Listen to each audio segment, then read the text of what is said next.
Revelation's silence about America isn't an accident. It's a prophetic clue.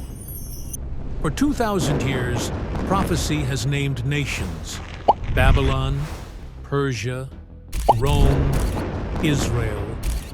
But one empire is missing. The most powerful nation in human history simply vanishes. And here's the shocking part. There are 3 prophetic clues that explain why. And by the time we reach the third, you'll understand why every believer must make a choice. And make it soon. Theory 1. America as the eagle's wings. The first theory takes us to one of the strangest verses in Revelation. It speaks of a woman hunted by the dragon, and then rescued by the wings of a great eagle. Could this eagle be America? Turn with me to Revelation 12:14. And to the woman were given 2 wings of a great eagle, that she might fly into the wilderness. Now, here's where this gets interesting. The woman in this passage represents Israel. She's being hunted by the dragon, Satan himself. But suddenly, she's rescued by the wings of a great eagle. Could this eagle represent America swooping in to save Israel during the tribulation? Or is this something far more supernatural? Think about this timeline. In 1782, America adopted the bald eagle as its national symbol. Was this coincidental? Or was God preparing a symbol that would later have prophetic significance? In 1948, President Truman became the first world leader to recognize Israel as a nation, doing so just 11 minutes after David Ben-Gurion declared independence.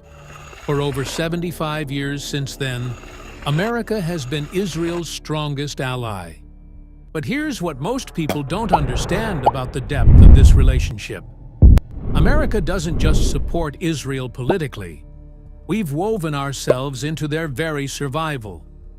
We provide over $3.8 billion in military aid annually, more than we give any other nation. We've used our UN Security Council veto power to block anti-Israel resolutions over 80 times. During the 1973 Yom Kippur War, when Israel was hours away from potential destruction, it was American emergency airlift operations that resupplied their military and turned the tide. During the Gulf War, American Patriot missile systems protected Israeli cities from Iraqi Scud attacks. In 2014, during conflict with Gaza, America provided Israel with additional Iron Dome interceptor missiles while they were under fire. Here's the pattern. Every time Israel has faced an existential threat since 1948, American intervention, direct or indirect, has been the decisive factor in their survival. But let's go deeper into the biblical symbolism. The eagle doesn't just appear in Revelation 12. Throughout Scripture, God uses the eagle to represent His own protective power. In Exodus 19:4, God says to Israel, "You have seen what I did to the Egyptians, and how I bore you on eagle's wings and brought you to myself." In Deuteronomy 32:11, Moses describes God's care. "As an eagle stirs up its nest, hovers over its young, spreads abroad its wings, takes them up, carries them on its wings." Isaiah 40:31 promises, "But those who wait on the Lord shall renew their strength. They shall mount up with wings like eagles." The eagle represents divine rescue, supernatural speed, and God's protective power. So when Revelation 12:14 mentions 2 wings of a great eagle rescuing Israel during the tribulation, we have to ask, is this God acting supernaturally, or God working through a nation He's prepared for this exact purpose? Here's where the prophetic timeline becomes fascinating. Revelation 12 describes the woman, Israel, fleeing into the wilderness for a time and times and half a time. verse 14. That's 3.5 years, the exact duration of the Great Tribulation's second half. During this period, the Antichrist will have broken his peace covenant with Israel and will be actively hunting them for extermination. The woman flees to a place prepared by God, where she'll be nourished and protected. Now think about this. What nation today has the military capability to evacuate millions of people across thousands of miles within hours? What nation has the global reach to establish and maintain a safe haven anywhere on Earth? What nation has the technological infrastructure to nourish a population in a remote location? Only America possesses this combination of airlift capacity, global military presence, and logistical capability. The text says, "The woman flies into the wilderness." Interestingly, some biblical scholars believe this wilderness location could be Petra, in modern-day Jordan, the ancient rock city that could shelter millions of people. America already has significant military relationships throughout the Middle East. We have bases, agreements, and operational capability in Jordan and surrounding regions.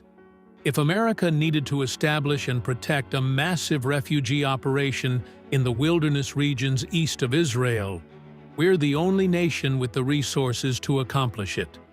But here's what makes this interpretation even more compelling. America has already functioned as Israel's eagle wings multiple times in history. The 1991 Operation Solomon airlifted 14,000 Ethiopian Jews to Israel in 36 hours using American coordinated efforts. The ongoing relationship between American and Israeli intelligence agencies has prevented countless attacks. American diplomatic pressure has repeatedly prevented international coalitions from forming against Israel.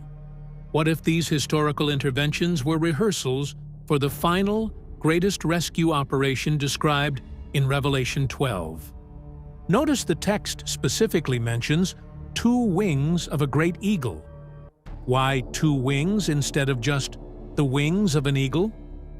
What if the 2 wings represent America's partnership with another nation in this end-times rescue operation?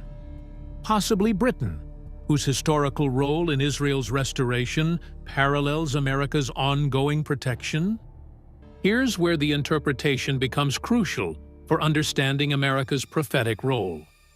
If the eagle wings are purely supernatural, God's direct intervention, then America may not be involved in end-times events at all. But if God works through nations as His instruments, as He has throughout history, then America's role as Israel's protector could be our specific prophetic assignment. We might be the eagle that God prepared centuries in advance for this exact moment. Think about it. God used Cyrus of Persia to restore Israel from Babylon, even calling him "my anointed." Isaiah 45:1. God used the Roman Empire to spread the gospel throughout the known world. Could God be using America as His end-times instrument for Israel's protection? But here's what should terrify every American. What if our role as Israel's protector is temporary?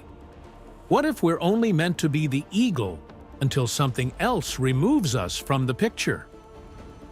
Consider this scenario. America successfully evacuates and protects Israel during the first half of the tribulation.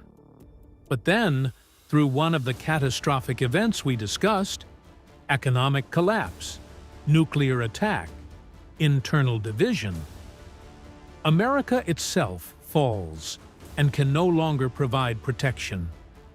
This would explain America's absence from the latter portions of Revelation.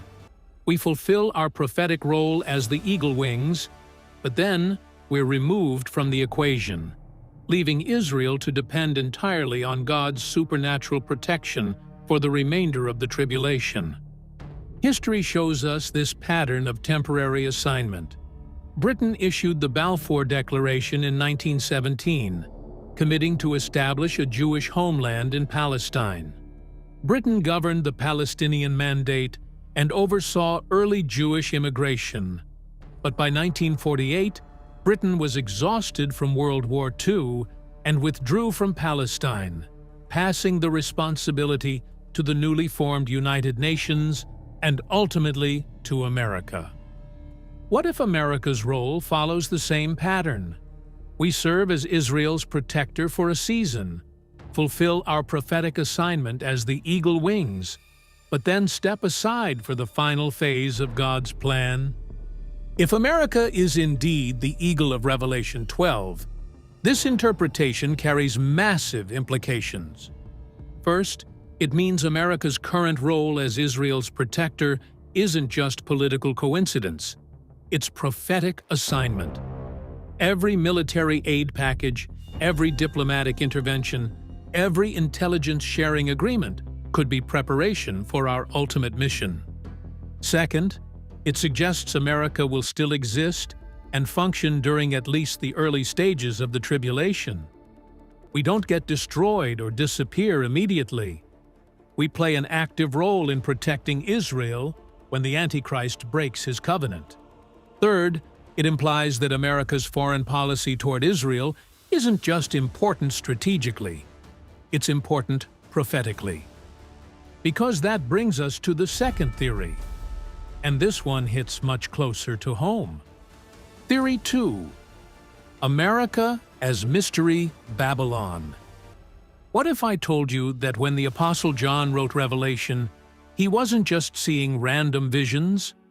What if he was receiving a detailed profile of a nation that wouldn't exist for another 2,000 years? You're about to discover that America matches every single characteristic of Mystery Babylon with frightening precision. In Revelation 17 and 18, John sees a woman sitting on a scarlet beast. Her name? Mystery, Babylon the Great, the mother of harlots and abominations of the earth. Notice the word mystery. This isn't the ancient Babylon that fell centuries before. This is a future Babylon, an end-times superpower that would dwarf every empire in history. Let me show you the 7 characteristics John gives us, and prepare yourself for what you're about to see. First, unrivaled military dominance. Did you know that right now, the United States spends more on military than the next 10 nations combined? We have over 800 military installations in 80 countries. Our Navy has more aircraft carriers than the rest of the world combined. We are the only nation in history with the ability to project military force anywhere on Earth within 24 hours.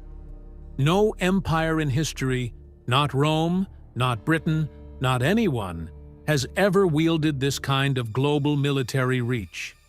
But here's what makes America's military dominance uniquely Babylonian. We don't just have superior force, we use it to impose our values worldwide. Second, global economic control. But military power is just the foundation. What America has accomplished economically is far more sophisticated than any conquest.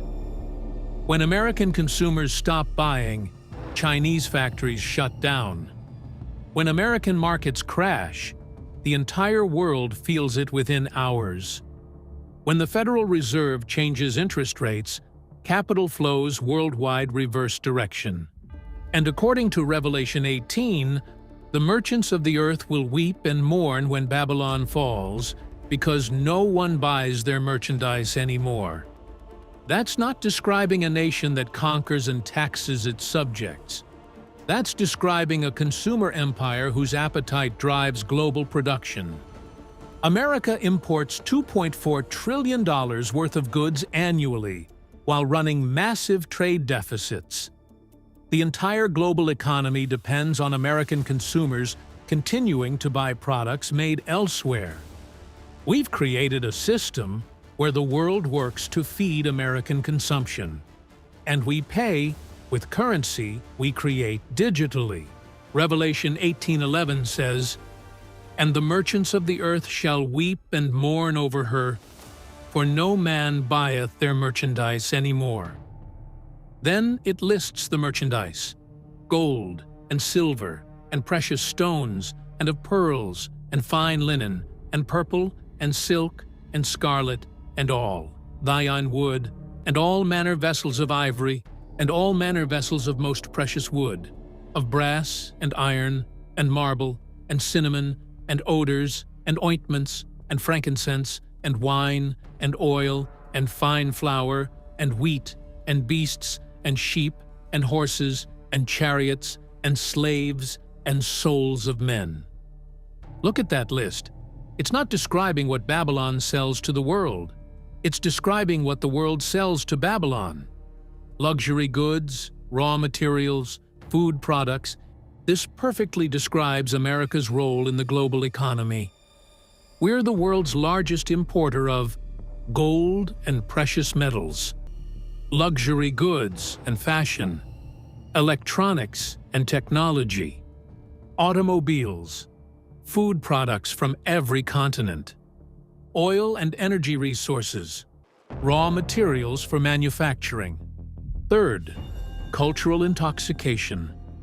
But economic control is nothing compared to what America has done culturally. Listen to this verse: "For all the nations have drunk of the wine of the wrath of her fornication." Revelation 18:3. In biblical times, when someone was made drunk with wine, what happened? They became irrational, unstable, unable to think clearly. They abandoned their normal behavior and acted against their own interests. Sound familiar? Nations that maintained their values for thousands of years are abandoning them within a single generation of exposure to American culture. They're becoming intoxicated with American influence and making decisions that destroy their own societies. Fourth, maritime commercial empire. Revelation 18:17-19 focuses specifically on ships, sailors, and sea trade. Every shipmaster, all who travel by ship, sailors, and as many as trade on the sea, stood at a distance and cried out when they saw the smoke of her burning. This isn't describing a landlocked ancient city. This is describing a maritime commercial empire whose destruction affects everyone involved in ocean commerce. America controls the world's sea lanes through our Navy's global presence. We have carrier strike groups in the Atlantic, Pacific, Mediterranean, and Indian Oceans. Our 6th Fleet controls the Mediterranean. Our 7th Fleet dominates the Pacific. Our 5th Fleet secures the Persian Gulf. But here's what's truly prophetic about America's maritime dominance. We don't just control the seas militarily. We control them commercially. American ports handle over $2 trillion worth of trade annually. The Port of Los Angeles and Long Beach together handle over 40% of America's containerized imports. When these ports shut down, as they did during recent labor strikes, global supply chains collapse within days. American shipping companies, American port operators, and American logistics networks facilitate global trade. When the Ever Given blocked the Suez Canal in 2021, American maritime expertise was essential to freeing it and restoring global commerce. The prophecy says that when Babylon burns, the merchants will cry out when they saw the smoke of her burning. In ancient times, you could only see smoke from a city if you were relatively close. But America's coastal cities, New York, Los Angeles, Miami, Seattle, Houston, are visible from international waters. If America suffered simultaneous attacks on our major ports, the smoke of her burning would literally be visible to every shipmaster and all who travel by ship in our coastal waters. And the economic impact would be exactly what Revelation describes. for in 1 hour so great riches is come to naught. Fifth, unprecedented luxury and pride. In the measure that she glorified herself and lived luxuriously, in the same measure give her torment and sorrow. For she says in her heart, I sit as a queen, and am no widow, and will not see sorrow. Revelation 18:7. Americans consume 25% of the world's resources, while representing only 4% of the world's population. We spend more on entertainment annually than most nations' entire GDP. But let me put America's wealth in perspective with some shocking statistics. The average American has more living space than 95% of people who have ever lived. We have more clothes, more electronic devices, more vehicles, and more disposable income than kings and emperors throughout most of history.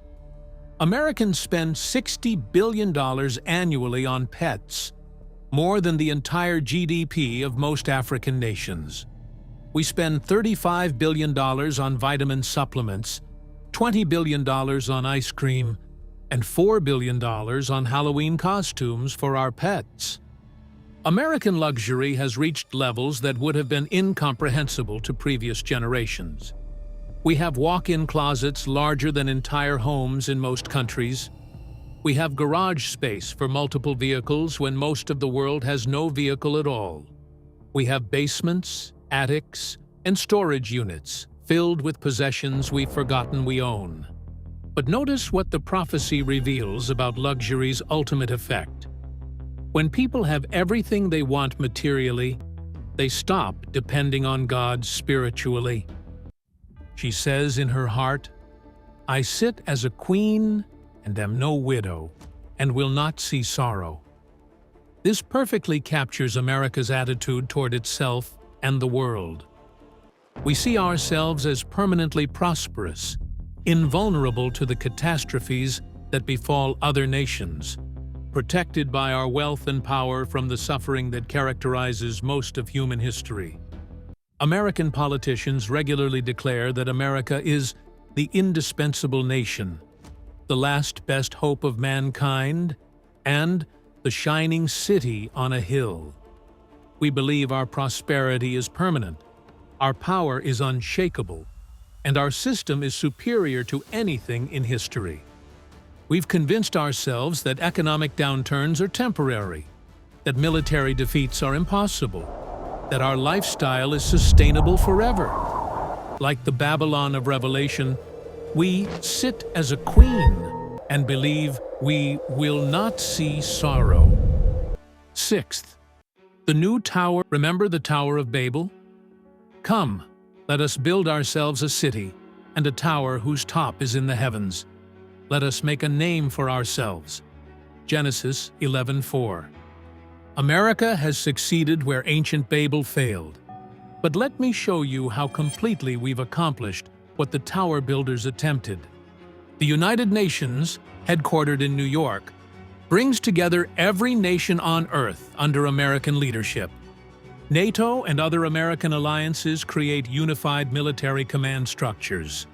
The G7, G20, and other economic forums operate under American coordination. Making a name for ourselves. America has achieved something no empire in history ever managed: global cultural dominance. The American brand is recognized worldwide. American symbols, American values, American language, American entertainment, American technology, American businesses operate in every country on Earth. We've made such a name for ourselves that American English has become the global lingua franca. American business practices are copied worldwide. American universities attract students from every nation. And American culture is the default global culture. Ancient Babel built a tower to reach the heavens. America has literally reached into space, landed on the moon, and operates satellites that control global communications. Our technology connects every nation. Our internet penetrates every culture. Our influence extends to every corner of the globe. But here's what's most disturbing about America's success, where Babel failed. We've achieved human unity without God.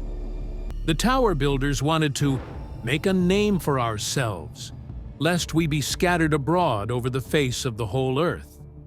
They feared being separated from each other. America has solved that problem through technology, economics, and cultural influence. But we've done it while systematically removing God from public life. We've created global unity based on American secularism, American materialism, and American individualism. We've united the world under values that explicitly reject biblical Christianity. Seventh, the persecution factor. Here's the most chilling characteristic of all. And I saw the woman, drunk with the blood of the saints, and with the blood of the martyrs of Jesus. Revelation 17:6. You might think, America would never persecute Christians. We were founded on religious freedom. But consider this progression. Phase 1. Removal, 1960s to 1980s. First came the removal of Christianity from public life. Prayer removed from schools in 1962.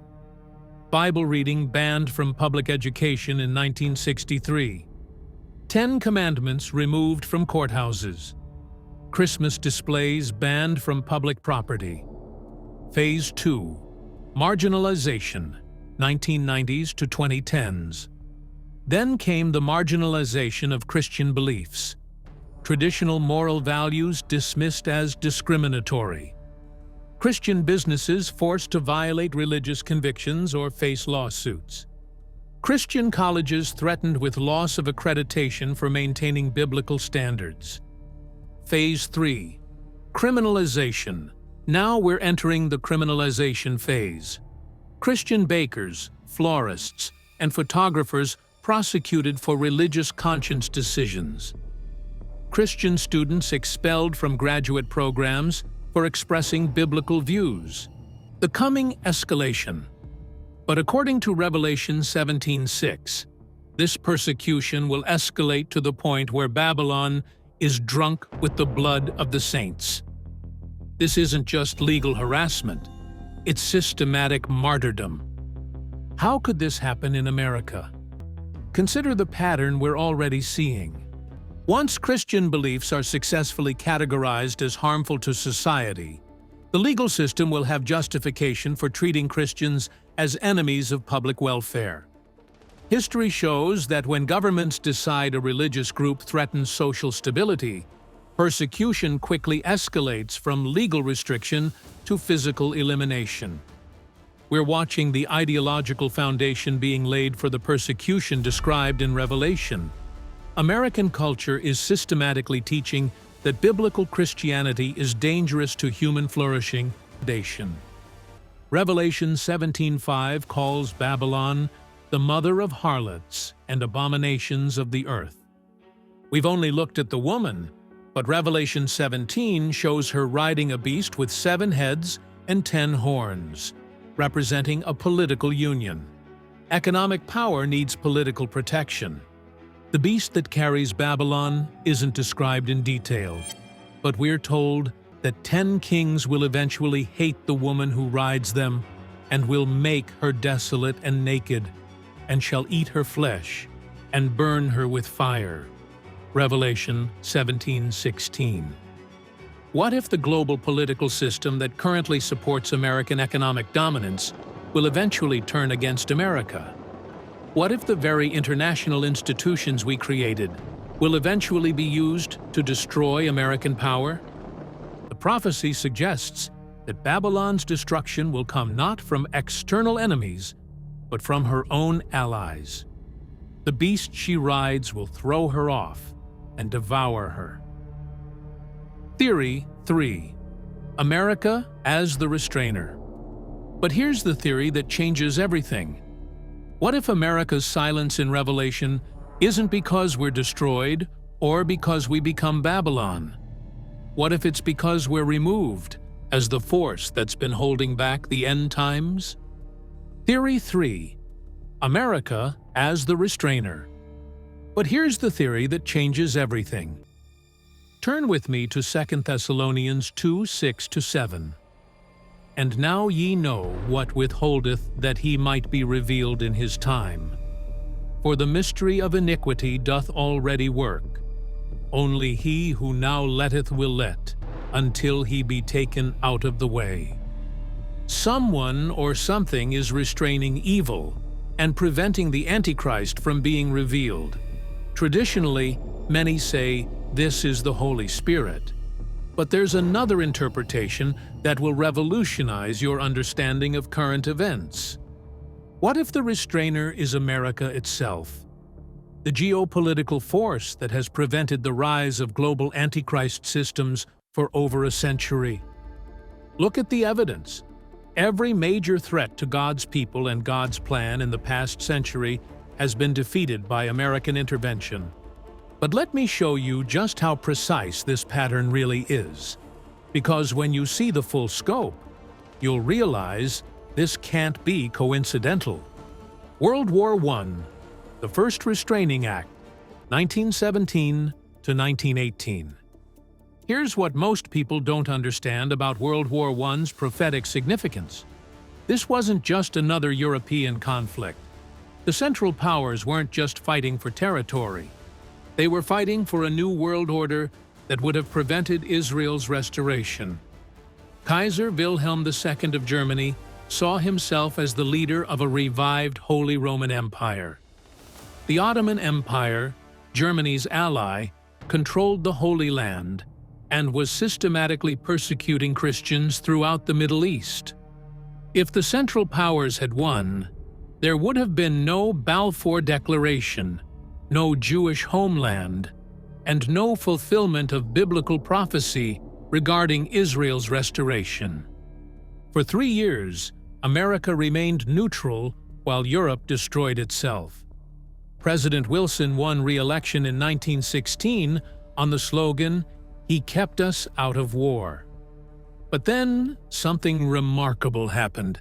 At the exact moment when the Central Powers were on the verge of victory, when Russia had collapsed, France was exhausted, and Britain was nearly bankrupt, America declared war. April 6, 1917. Within 18 months, the entire balance shifted. American industrial capacity, American manpower, and American resources tipped the scales. The result wasn't just military victory, it was prophetic preparation. The Ottoman Empire collapsed, ending 400 years of Muslim control over the Holy Land. The Balfour Declaration was issued, committing Britain to establish a Jewish homeland in Palestine. Christian Europe was preserved, maintaining the biblical foundation that would later support the modern missionary movement. And for the first time in nearly 2,000 years, the stage was set for Israel's restoration. World War II, restraining the ultimate evil, 1941 to 1945. But World War I was just the beginning. 20 years later, an even greater threat emerged, one that came closer than any force in history to achieving what Satan has attempted since Genesis: the complete extermination of the Jewish people. The Cold War, 4 decades of restraint, 1947 to 1991. For 44 years, America restrained Soviet expansion while simultaneously protecting and supporting Israel. It was about preventing a godless system from controlling the world and eliminating religious freedom. Consider what the Soviet Union represented: an atheistic empire that officially banned religion, persecuted Christians, prevented Jewish emigration to Israel. If the Soviets had achieved global dominance, there would be no free church, no Christian missions, no support for Israel, and no platform for spreading the gospel.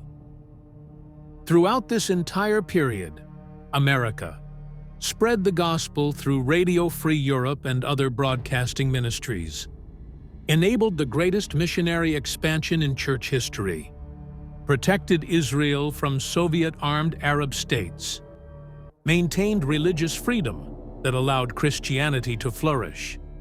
American protection allowed something unprecedented in history: global Christian missions supported by the world's most powerful nation.